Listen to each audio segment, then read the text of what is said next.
Hey there and welcome. So, you've decided to learn a new language. That initial spark of excitement is amazing, right? But you probably also know how easy it is for that spark to fizzle out when you don't have a solid plan.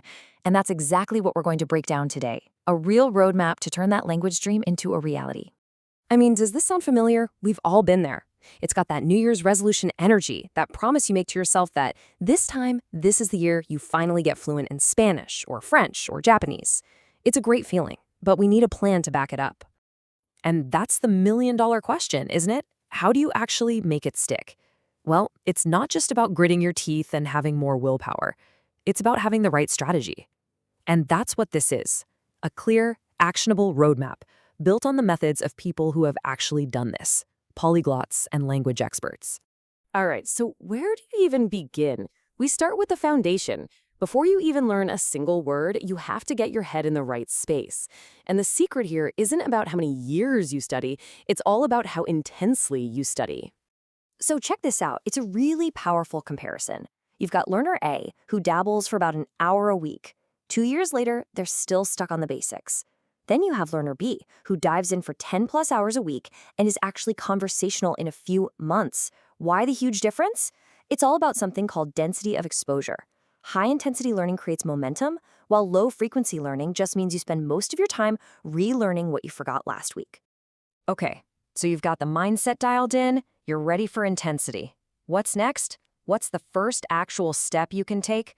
Well, it turns out there's a goal that works like a massive shortcut, giving you the biggest bang for your buck right from the start. All right, look at this number, 75%. What on earth could that mean when it comes to learning a language? It's probably not what you're thinking, but trust me, it's the key to unlocking a language way faster than you thought possible. And here it is. The research is pretty clear.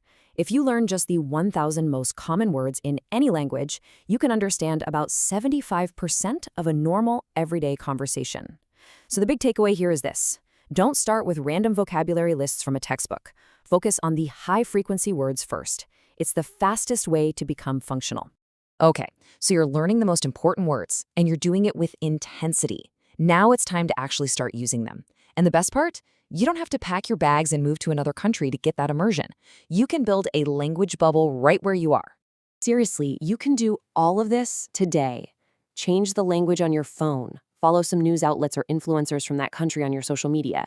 Binge watch a show you already love, but this time, turn on the audio and subtitles in your target language. Swap out your usual podcast for your commute. These little tweaks create this constant, low-effort exposure that really adds up. Now, you might be thinking, how do I practice speaking if I'm just alone in my language bubble? Well, think about it. If you've ever just kind of muttered something to yourself in another language, maybe trying to remember a word, congratulations, you're already doing it. It's called self-talk, and it's a game changer. It's actually super simple. As you go about your day, just be your own narrator. Okay, I'm making coffee. This coffee is good. Today is going to be a busy day. Just describing your life out loud, even with really simple sentences, starts to rewire your brain to think in the new language. It's a no-pressure way to practice speaking every single day. Okay, this next part is maybe the most important because it tackles the biggest hurdle for pretty much every learner, consistency. Look, motivation comes and goes, right? But habits are automatic. The real secret is turning these intentional actions, like reviewing words or doing self-talk, into something you just do without even thinking about it. And there's actually some cool brain science behind why this works. It's called the spacing effect. Basically, our brains are wired to remember things better when we review them in short bursts over a long period of time, instead of cramming it all in at once. That's exactly why practicing a little bit every day is so much more powerful than one marathon session on the weekend. So how do we actually build one of these habits? It's a simple 3-step formula. First, set your big goal. Let's say, become conversational. Second, define a very specific action that gets you there, like speak to a tutor. And third, the most crucial step, you schedule it. It's not just a vague idea anymore. It's speak with my tutor every Monday and Friday at 9 a.m. It's in your calendar. It's real. You know, as you start building these habits, it's so motivating to actually see how far you've come. But how do you measure progress in something as complex as a language? It's not always easy to tell. Luckily, there's a really simple, standard way to do it. This is something called the Common European Framework of Reference, or just CEFR for short. It just breaks down language skills into three main buckets: basic user, independent user, and proficient user. And each of those has a couple of sublevels. It's like a map for your language journey. And what's so cool about this system is that it's not about passing some stuffy academic test. It's all about what you can actually do with the language out in the real world.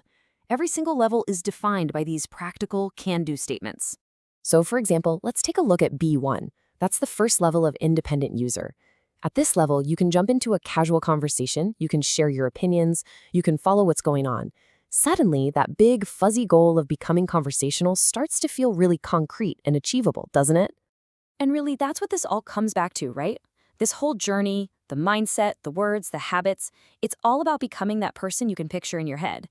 As polyglot Luca Lampariello says, that person you see speaking with confidence, that's not some dream, that's you. So there you have it. That's the roadmap. You have the key steps, from getting your mindset right to building habits that last. So the only question left, and it's the most important one, is what's your first step going to be? What are you going to do right now to get started?